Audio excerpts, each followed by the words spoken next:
Hey guys, today's technical tip brought to you by Suzuki is chain tension.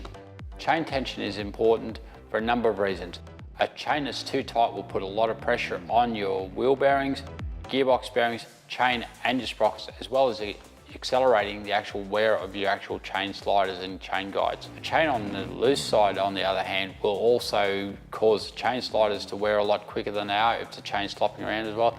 And if the chain is running majorly too loose and you've got your chain guides worn out, there's a good chance that you're going to derail a chain as well, which is certainly not an ideal thing to be doing.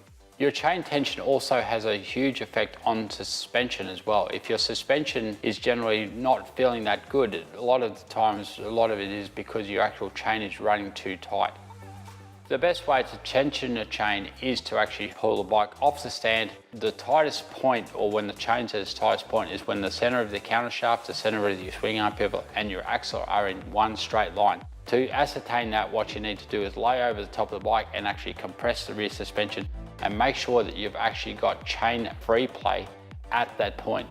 You don't want the chain to be like a banjo string at that point. You're putting way too much pressure on the chain, the sprockets, and the bearings, both in your gearbox and in your wheels. My suggestion would be is checking your chain tension after every decent ride, or if you're at a motocross event, doing multiple laps, you've got time, when you're doing your basic bike check between motos, once you've got a good idea on where your chain tension should be, do it after you've washed your bike. It's a good idea before you put it in the shed. You can check it before you go out for your next ride. You know exactly where everything's at. And it saves a lot of time, especially if you're getting up early to go for a ride. You don't want to be forgetting it because it is an important thing to be keeping an eye on. There you go, guys. That's a basic rundown of chain tension. Very important thing, and it's a worthwhile thing to keep an eye on. Till next time, see you later.